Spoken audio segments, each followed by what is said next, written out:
Okay, so today I'm going to talk about this project, the Chemistry in the World project. I had planned to introduce this at the beginning of next week, but looking at the time schedule and how long I normally give to finish this up and all of that, I figured I would introduce it today, let you get a head start on it so we can get as much as possible done next week and let you have the remote week before break to really get your infographic and presentation done so that no one has to be working on this over April break. So with that being said, let's dive in here. So what this project is you researching the chemistry involved in any topic of your choosing, and then presenting some of the information to the class so we can all learn about the fascinating chemistry that goes on in the world out there and makes our modern life possible.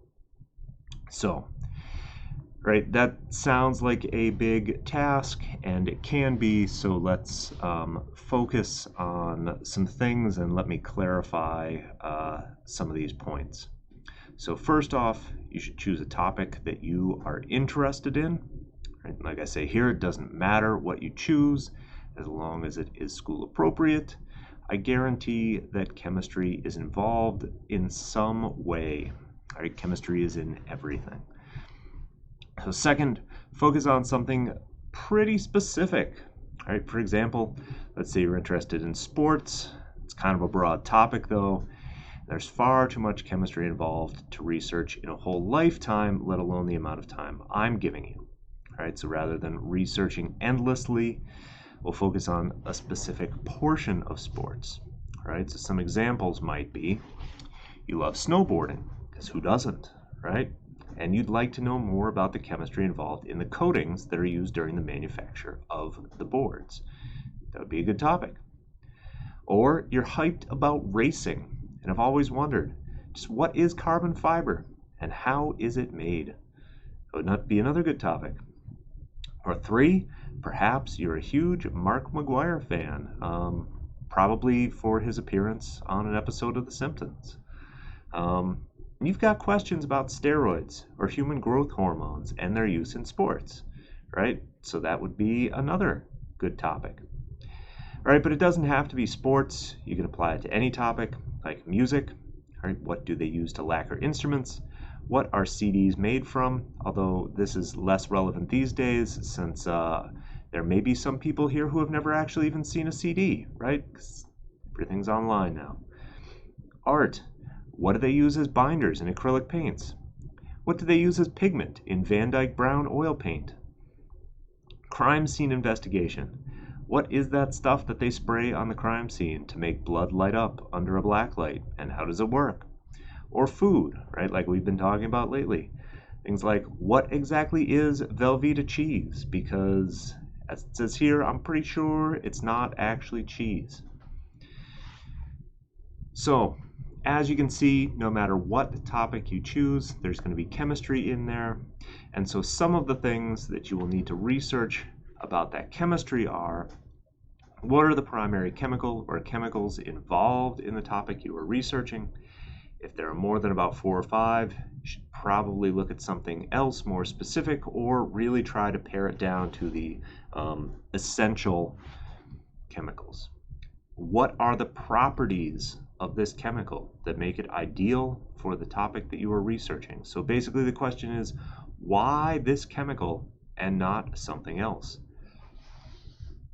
What is the specific chemical process or reaction used in your topic, right? How does the chemistry work? So this might be something that doesn't fit into your presentation, and it might be something that really is very important to your presentation. We'll take a look at some examples below.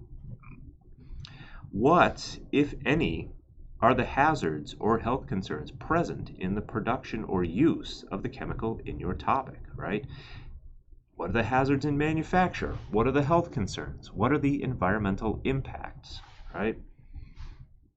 The next one, what happens to the chemical after it has been used? All chemicals go somewhere. Is it recyclable? Does it end up polluting the ocean? Does it sit in the environment causing cancer for decades? What are the health concerns, hazards of the chemical from use in your topic? All right, use of the item. And then finally, is there current research going on to improve the use of or replace the chemical in your topic? So you will need to describe the research a little bit. This is not just a yes or no question. Now we get on to the project. So this project will have two components.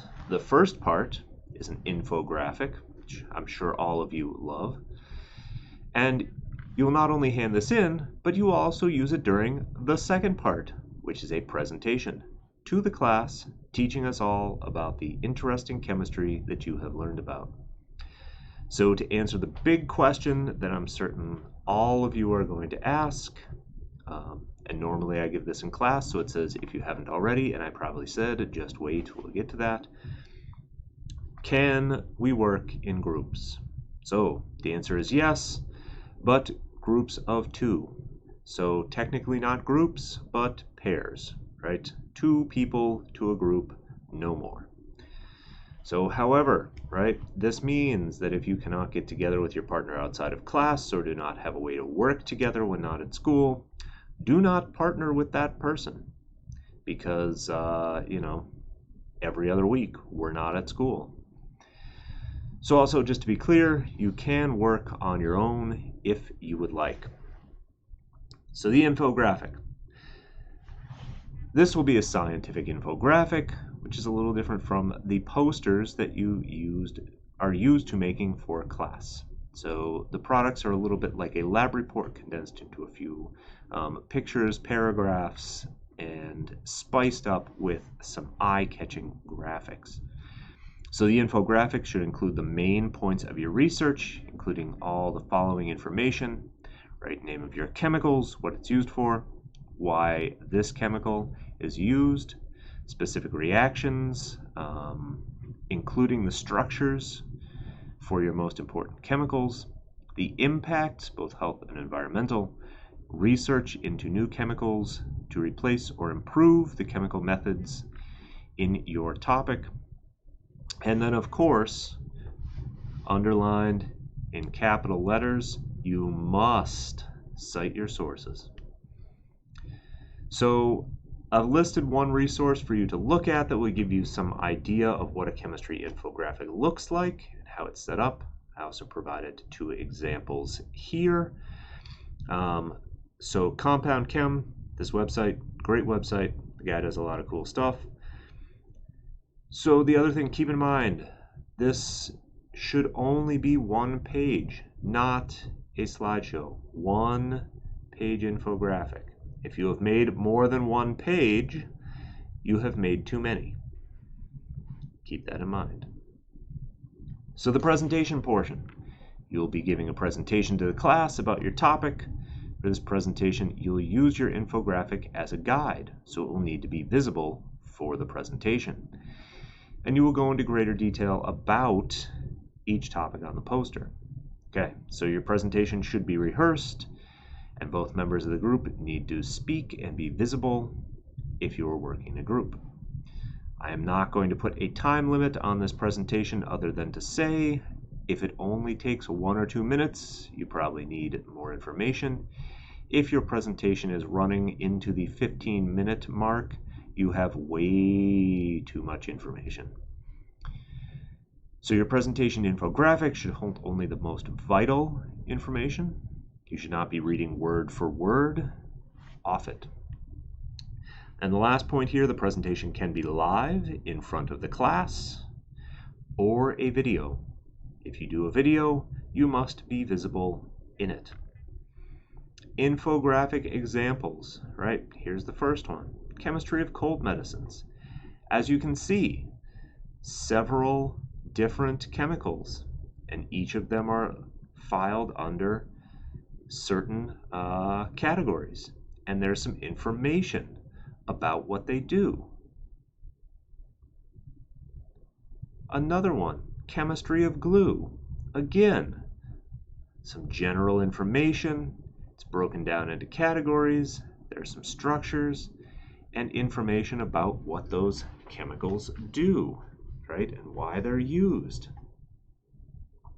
So this guy, Andy Brunning, does this kind of stuff for a living. So while we should definitely shoot for this quality, I'm not expecting a quite that level of infographic. Proficiencies that will be addressed or assessed in this project, right? Some structure and function and sustainability, all that information there. Okay, so that is the Chemistry in the World project. I will put up some guiding questions to help you begin this project. The first part of this is going to be picking a topic. And so you should let me know what topic you pick, because I have a pretty good assessment at this point of things that will be too complex or things that may need to be broadened. So your goal for this week is to pick a topic, run it by me, and then start preliminary research. And we can talk next week when we get together about programs to use to make an infographic if you do not have one that you are comfortable with already. And so that's what we got going on. There we go. Due dates will be up on Canvas, and I will see you on Zoom.